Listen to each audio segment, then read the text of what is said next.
Where else are we? Today we're going to continue the state of nature.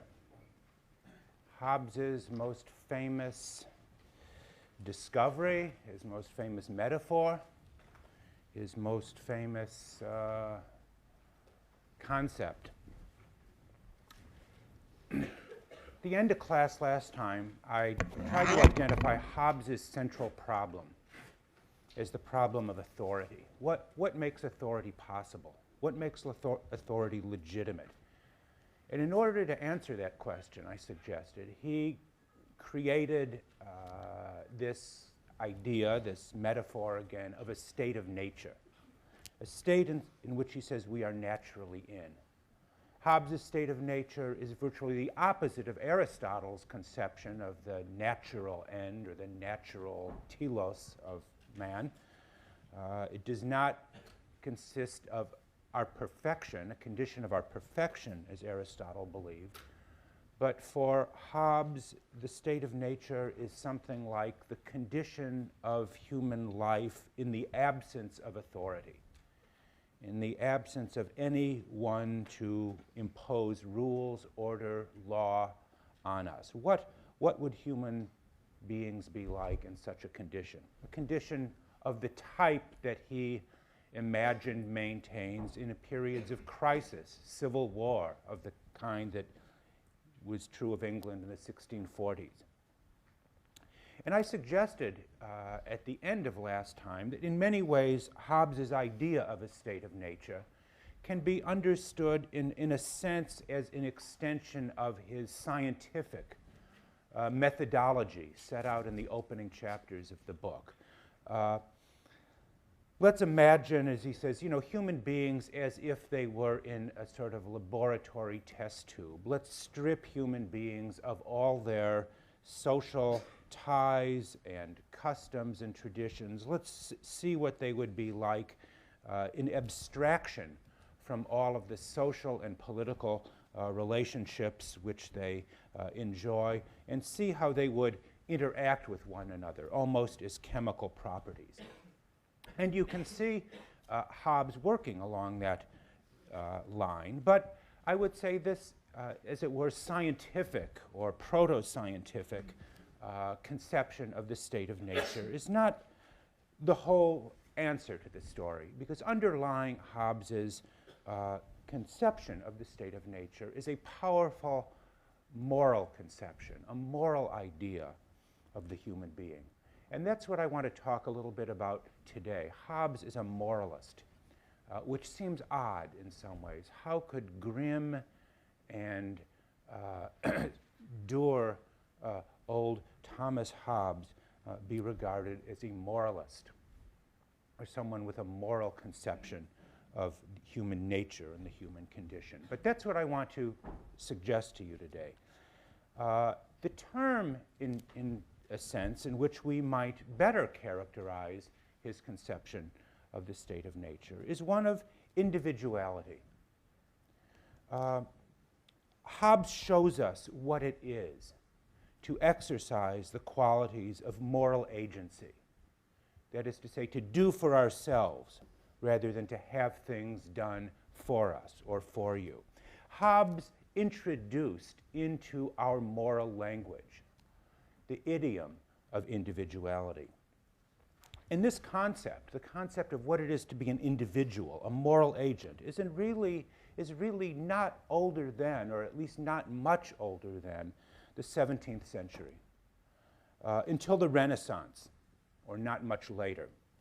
People considered themselves primarily not as individuals, but as members of a particular family, of a caste, of a guild, of a particular religious order, of a city, or so on. The idea that one is first of all a self with an I, an ego, would have been regarded as unintelligible. And even as late as the 19th century, Alexis de Tocqueville in Democracy in America says, individualism is a recent expression arising from a new idea. That idea appeared new to Tocqueville as late as the 19th century. And this idea of the individual, I want to suggest, is at least in part, and maybe in large part, traceable back to Hobbes. What is Hobbes's individual? Hobbes conceived us through a process of abstraction from the web of attachments in which we find ourselves. We are beings, he argues again in the opening chapters, whose fundamental characteristics as human beings are willing and choosing. We are beings for whom the exercise of the will is a preeminent feature, and much of our happiness as human beings depends upon our capacity to exercise our will and our ability for choice. Life for Hobbes is an exercise in continual willing and continual choosing that may be temporarily interrupted but can never come to an end except with the end of life itself.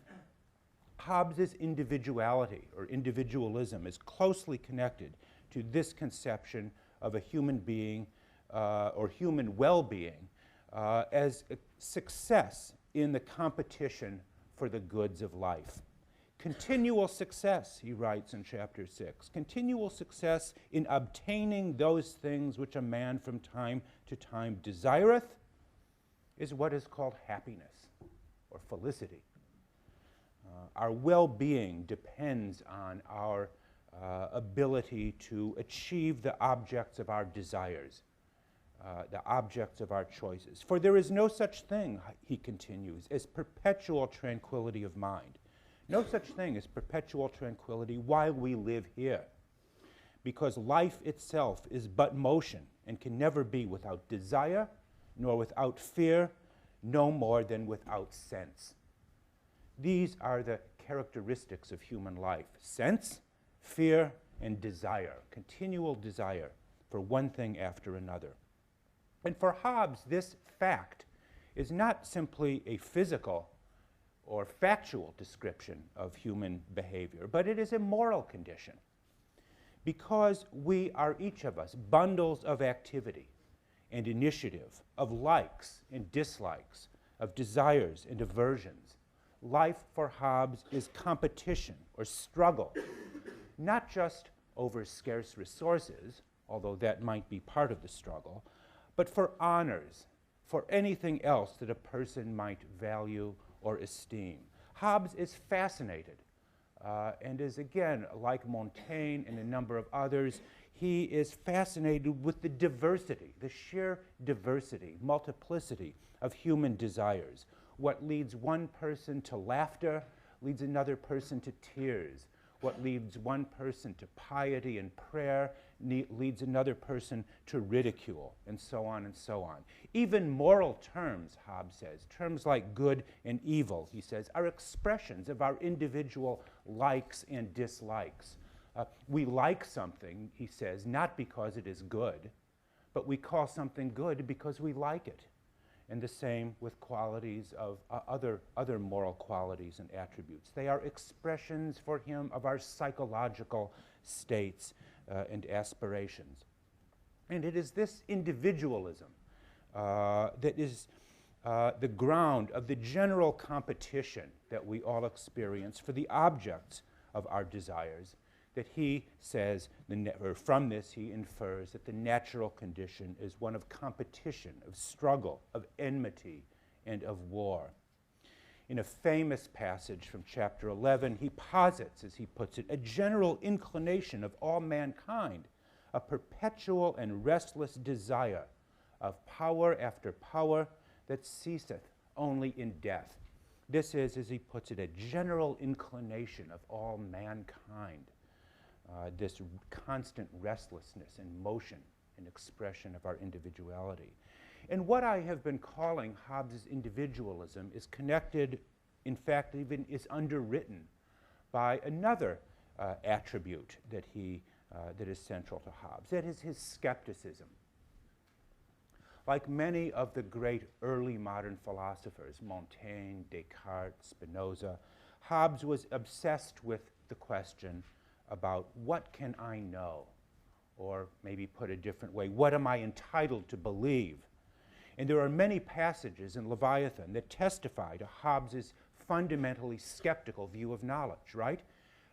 He is a skeptic not because he believes that we can have no foundations for our beliefs, whatever, but he is a skeptic in the sense that there can be no, on his view, transcendent or non-human foundations for our beliefs. We cannot be certain, he thinks, of the ultimate foundations of our knowledge. And this explains, you may have wondered about this explains the importance he attributes to such things as naming and attaching correct definitions to things. For reason, he writes in a famous passage, for reason is nothing but reckoning. That is, adding and subtracting the consequences of general names agreed upon. Knowledge, in other words, is for Hobbes a human construction, and it is always subject to what human beings can be made to agree upon. And that skeptical view of knowledge, or at least skeptical view of the foundation of knowledge, has far-reaching consequences for him. If all knowledge, according to Hobbes, ultimately rests on agreement about shared terms, he infers from that that our reason, our rationality, has no share in what Plato or Aristotle would have called the divine nous, the divine intelligence. Our reason has within it no spark of divinity. Our reason does not testify to some kind of inner voice of conscience or anything that would purport to give it some kind of indubitable foundation. Such certainty as we have about anything is for Hobbes always provisional, discovered on the basis of experience and subject to continual revision in the light of further experience. And that, again, experiential conception of knowledge, that kind of skepticism about the foundations of knowledge, has further implications for Hobbes's views on such things as religion and religious toleration. There are no signs or fruit of religion, he says, but in man only, says in chapter 12. That is to say, the causes of religion can be traced back and are rooted in the restlessness of the human mind, in its search for causes. And it is because, he says, we are born ignorant of causes. We are ignorant of the causes of things that we are led to search out beginnings and origins. And this leads us ultimately, he says, to posit the existence of God, who is, so to speak, the first cause of all things.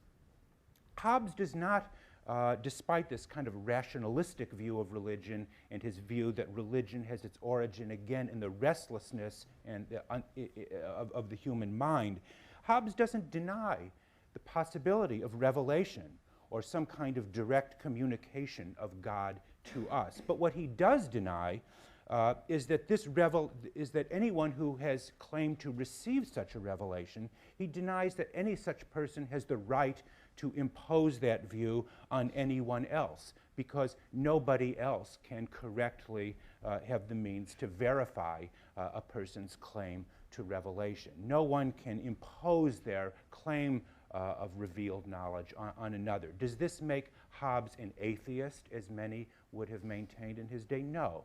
It makes him a skeptic about the revealed religion.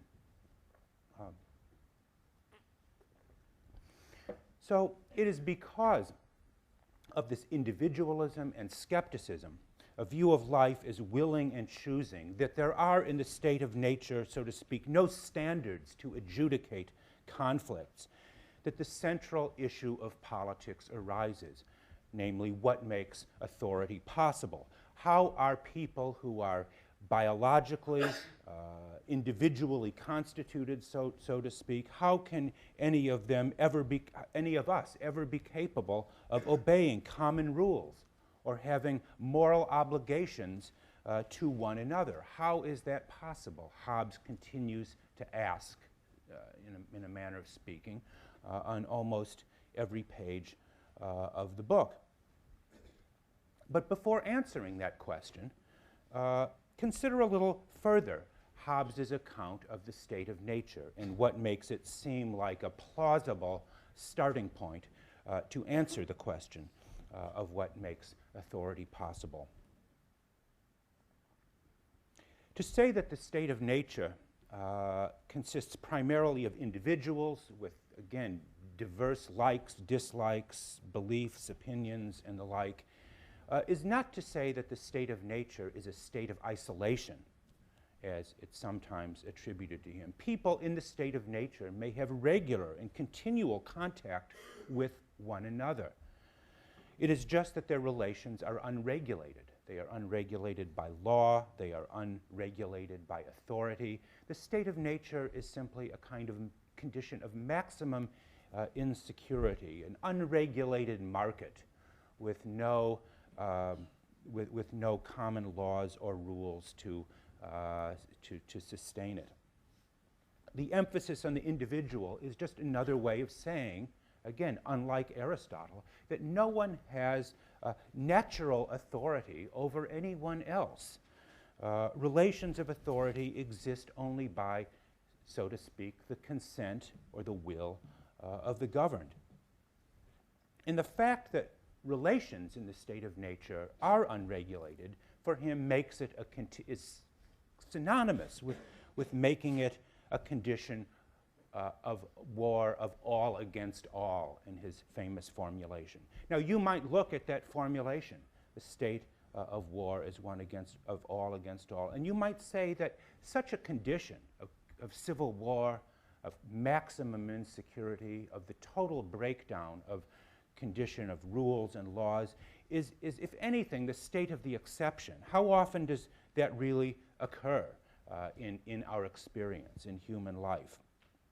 But Hobbes, like Machiavelli, as we saw, likes to take the exceptional situation and turn it into the norm. It becomes the normal condition, state of security, insecurity, fear, conflict, and the like. This is not to say, again, that the state of nature for Hobbes is one of permanent fighting, but it is one of permanent fear and distrust. And he asks his readers, I mean, there are so many wonderful passages in this book. This just happens to be one of my particular favorites. He asks his readers, if you don't believe me, again, think of his skepticism. Don't believe me, he says, check your own experience and see if I'm not right. And this is what he writes. Let him, the reader, therefore ask himself, Hobbes writes, when taking a journey, he arms himself and seeks to go well accompanied. When going to sleep, he locks his doors, even when in his house. And even when in his house, he locks his chests. And this when he knows, he says, there be laws and public officers armed to avenge all injuries shall be done to him. What opinion, Hobbes asks, he has of his fellow subjects when he rides armed? Now, what does that say about your thinking about your fellow citizens when you arm yourselves going for a trip? Of his fellow citizens when he locks his doors at night? Or of his children and servants when he locks his chests? Does he not therefore as much accuse mankind by his action as I do by my words? You can see the mischievousness of Hobbes in that, in that delightful passage. What about you, he says? And this is not in some kind of state of nature. This is in a completely, fully functioning society. When you go armed, when you lock your doors, when you lock your chests at night, don't you don't your actions and your experience simply confirm what I'm saying? And this tells us another thing about the state of nature, which it is easy to forget. The state of nature, at least for Hobbes, is not some kind of primitive anthropological datum that we find by going back in time somehow. Rousseau will speak about it more this way. For Hobbes, the state of nature exists, he says, whenever authority is not enforced. The state of nature fully continues in many ways, oddly, even in civil society, he says, whenever we have reason to believe that our lives or our properties or ourselves are not secure. And so that's in fact, we can never be fully free of the fear and of the anxiety and uncertainty of the state of nature, even within, to some degree, a fully constituted civil society. The only exception to this, of course, in Hobbes's account of the state of nature, when he says, "Don't you lock your doors at night," are, of course, Yale students living here on campus who are so trusting that they never lock their doors at night in their entryways and so on, and then, of course, are always stunned to find when something is stolen from them. How could this be? How could this be? And I tell them, lock your doors, but they still don't believe me. Maybe you'll now believe Hobbes if you don't believe me. So the state of nature, it's a state of insecurity, it's a state of conflict. How do we get out of it? This is, you know, of course, the huge issue that Hobbes asks for the rest of, for much of the book. What do we do to get out of this state of nature, to enter a condition of civil society and civilized life? How do I give up my right to do whatever is in my power to secure my person or my possessions when I have no expectation, you might say, that others around me are prepared to do so as well? This is a sort of a classic example of what economists and other people like them call the prisoner's dilemma. You know, why should I act in such a way if I have no expectation or reasonable expectation that those around me will reciprocate? Hobbes's members of a state of nature seem to be in a classic prisoner's dilemma problem. Maybe we could say, or Hobbes could say, that laying down our right to do all things in seeking peace with others is the rational thing to do in the condition of nature. We are all rational actors, and therefore it is rational for us to seek and to desire peace. But note that that is exactly what Hobbes does not say. He does not say this. Far from having a sort of rational actor model of politics, he operates with an irrational actor model. He assumes that it is not reason, but our passions that are the dominant force of human psychology, our desires, our aversions, our passions. And although I've said that Hobbes has emphasized the diversity of our passions, there are still two main passions that he feels universally dominate human nature. And these two passions are pride and fear.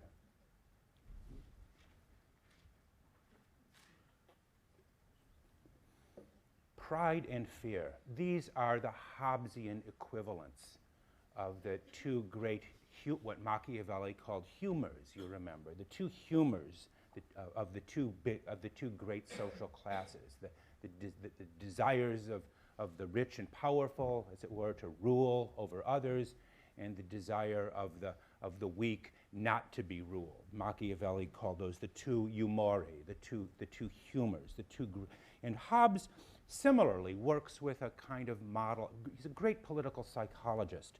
The two great passions of pride and fear. Pride, he says, is the passion for preeminence, the desire to be first, and also to be seen to be first in the great race of life.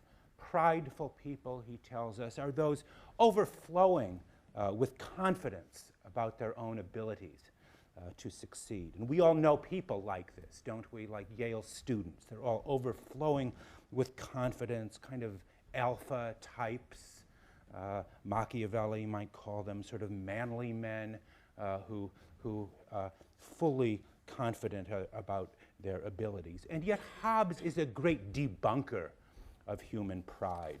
Pride is equivalent to what he calls vanity or vainglory. It is a kind of exaggerated confidence in one's own power and ability. It is pride, the desire to lord it over others and to have one's superiority acknowledged by others that is the great problem for Hobbes to be averted. But if pride for him is one of his great universal passions, so is its opposite, fear. Hobbes makes the fear of death that may come to us at any time in the state of nature. Perhaps he exaggerates this, but making it appear that the state of nature is a kind of existential condition in which death can come to you at almost any moment. But there is more to fear than this, simply fear of death, although Hobbes emphasizes and dramatically perhaps overemphasizes this. Fear is not just the desire to avoid death, but to avoid losing, you might say, again, in the great race of life, to avoid losing and to be seen as a loser. It is the desire to avoid the shame of being seen by others as losing out somehow. There is a social quality, clearly, to both of these passions, pride and fear. One, again, the desire to have one's preeminence esteemed by others. Fear, the desire to avoid shame and dishonor. How we are seen by others is a crucial cardinal part of Hobbes's moral psychology. And each of us, he says, contain, these do not simply represent two classes of individuals, two classes of persons. Each of us contains these two warring, you might say, elements within us, both self-assertion and fear of the consequence of self-assertion. The question is for Hobbes, how do we tame these passions? How do we tame these passions? It is most of all pride that Hobbes wants to tame. And of course, the very title of his book, Leviathan, he tells us later on, comes from what? You remember? Where does it come from? Who remembers? Passage from what? Job, book of Job, where he refers to Leviathan as king of the children of pride. The book is based on a biblical metaphor about overcoming or subduing pride. As the great Marcellus Wallace says in the film Pulp Fiction, pride never helps, it only hurts. You remember that magnificent speech. Fear, Hobbes says, is the passion to reckon on, is the passion to be reckoned on. It is fear, not reason, that leads us to abandon the state of nature and sue for peace. The passions that incline men to peace, Hobbes writes, are fear of death. This is not to say that Hobbes believes fear to be the naturally stronger of the two passions. In fact, far from it. There are many people, certainly even around us, who Hobbes believes do not fear death as they should. The proud aristocrat who prefers death before dishonor. The religious zealot prepared to sacrifice his life and, of course, those of others in order to achieve the rewards of heaven. And, of course, just the risk-taking individual who, seeks to climb Mount Everest just for the honor and esteem involved. And it is part of the broader educational or pedagogic function of Leviathan to help us see, Hobbes thinks, the dangers of pride and the advantages of peace. Properly directed, fear leads to peace. Fear is the basis, even, of what Hobbes calls the various laws of nature that lead us to civil society. The laws of nature for Hobbes are described as a precept or a general rule of reason that every man ought to endeavor peace. And it is out of fear that we begin to reason and see the advantages of society. Reason is dependent upon the passions, upon fear. The first and most fundamental law of nature, he says, is to seek peace and follow it. Not only should one seek peace, but we have an obligation, he says, to lay down our arms, to lay down our right to all things on the condition that others around us are prepared to do so as well. And Hobbes goes on to enumerate 19 laws of nature. I won't go into all of them. 19 laws of nature that constitute a kind of framework for establishing civil society. These laws he even compares as his equivalent of the golden rule, which he states in the negative. Do not do unto others what you would not have them do unto you. Here is Hobbes's rewriting of the golden rule in terms of these laws of nature. But these raise a question for us as readers of Hobbes. Right, don't they? What is the status of the laws of nature? What is the moral status, if any, of these laws? Hobbes, as we see, sometimes writes as a sort of scientist or proto-scientist for whom nature, and one supposes the laws of nature, operate with the same kind of necessity as the laws of physical attraction. That's how he often writes about human behavior, that we obey the same laws of physical attraction as do any other bodies that we might choose to describe.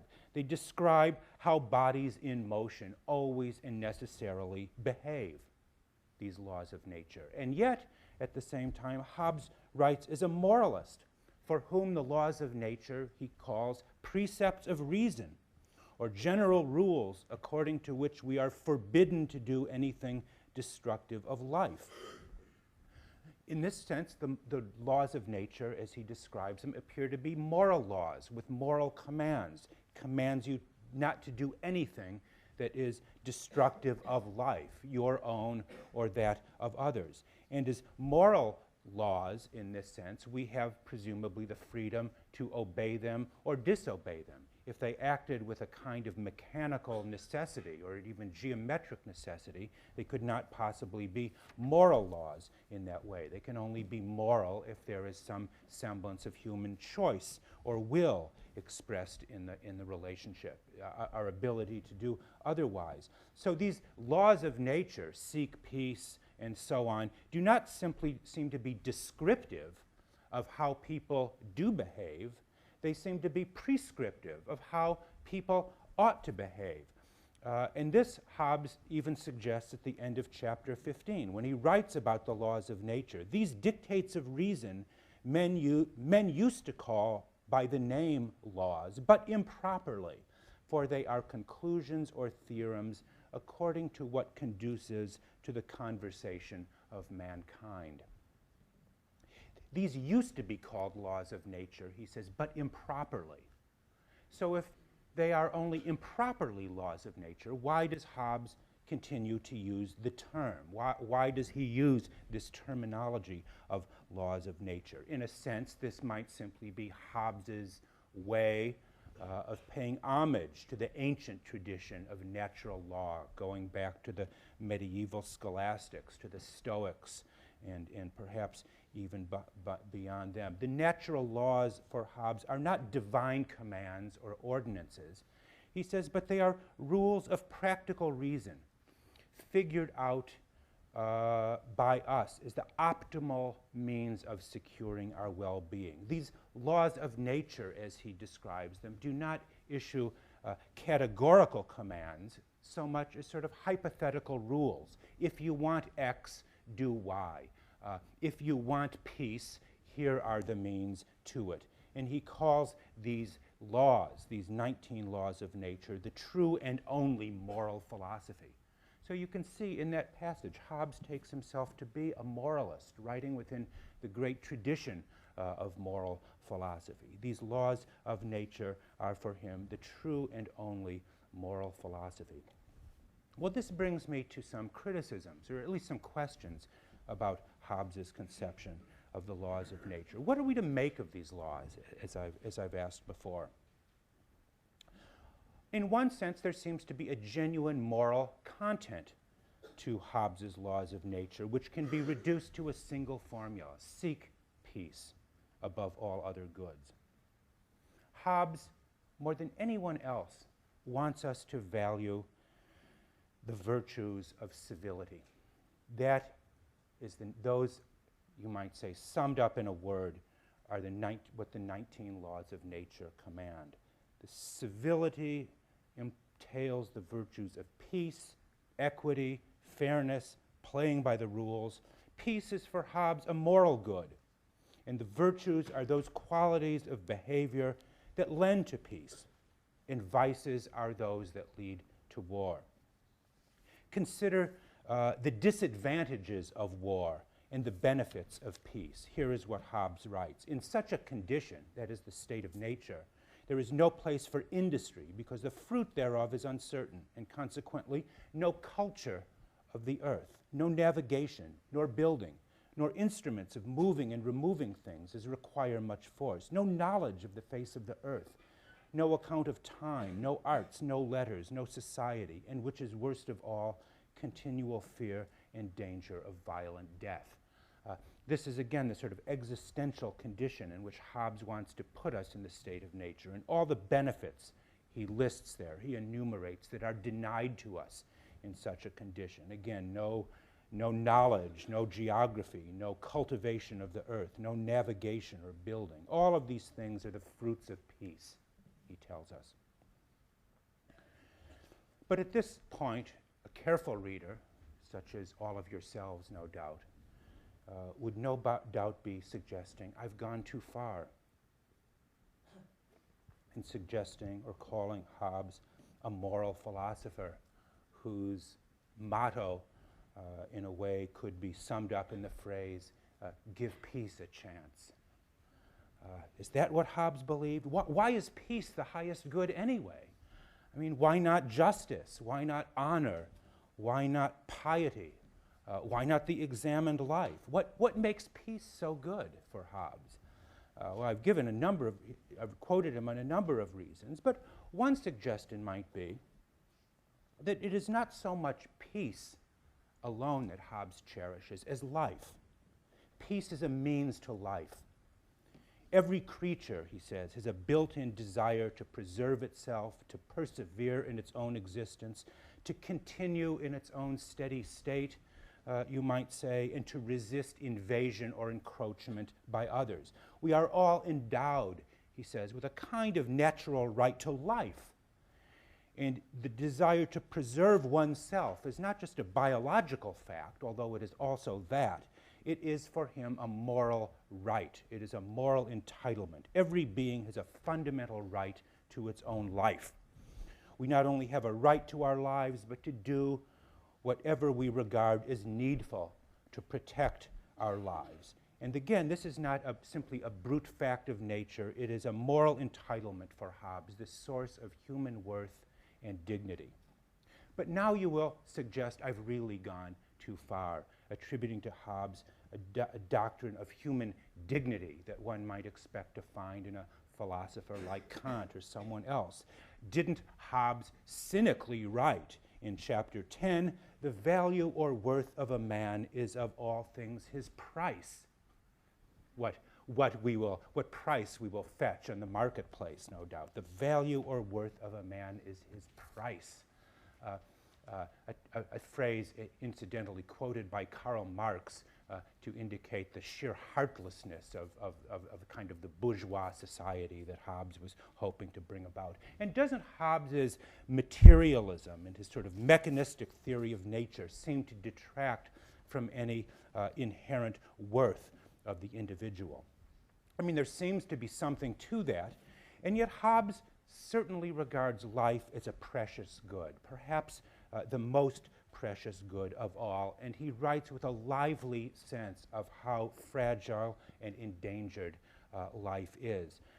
The work as a whole can be seen as an effort to dispel what he believes to be false beliefs, false doctrines and beliefs that disguise the truth from us, truth about the value of life. For example, beliefs about the afterlife, and all beliefs that detract from an appreciation for the value of life as it is. This provides the moral basis of what I would call Hobbes's humanitarianism.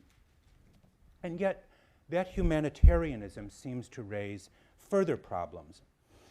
Does Hobbes's attempt to instill in us, the readers of his book, his attempt to instill in us an appreciation for life and the value of life, does this simultaneously create an aversion to risk, an extreme fear of conflict and challenge or disorder? You could say, is this constant fear that Hobbes harps on, fear of death and the value of life, to put it rather rudely, is this not another word for cowardice? Does Hobbes's emphasis on the preservation of life as the supreme moral value, does this turn his mighty Leviathan into a kind of commonwealth of cowards? Where Aristotle made the courage of men in combat a central virtue of his ethics, Hobbes pointedly omits courage from his list of the moral virtues. At one point, he even suggests that courage is really just a species of rashness, and his example of courage comes from duels and duel fighting, which he says will be always honorable but are unlawful. For duels, he says, are many times effects of courage, and the ground of courage is always strength or skill, though for the most part, he says, they be effects of rash speaking and the fear of dishonor in one or both of the combatants. In other words, courage for him, again, is a form of vanity or pride, the desire not to appear less than another. It is a form of rashness, he says. And that suspicion is further carried out in Hobbes's very interesting treatment of military conscription, which he talks about in chapter 21. There he describes battle, as he says, a mutual running away. Two armies confronting one another, he describes as a mutual running away. And furthermore, he says, when it comes to conscription, there should be allowance made for those that he calls men of natural timorousness. Natural timorousness. Cowards, in other words.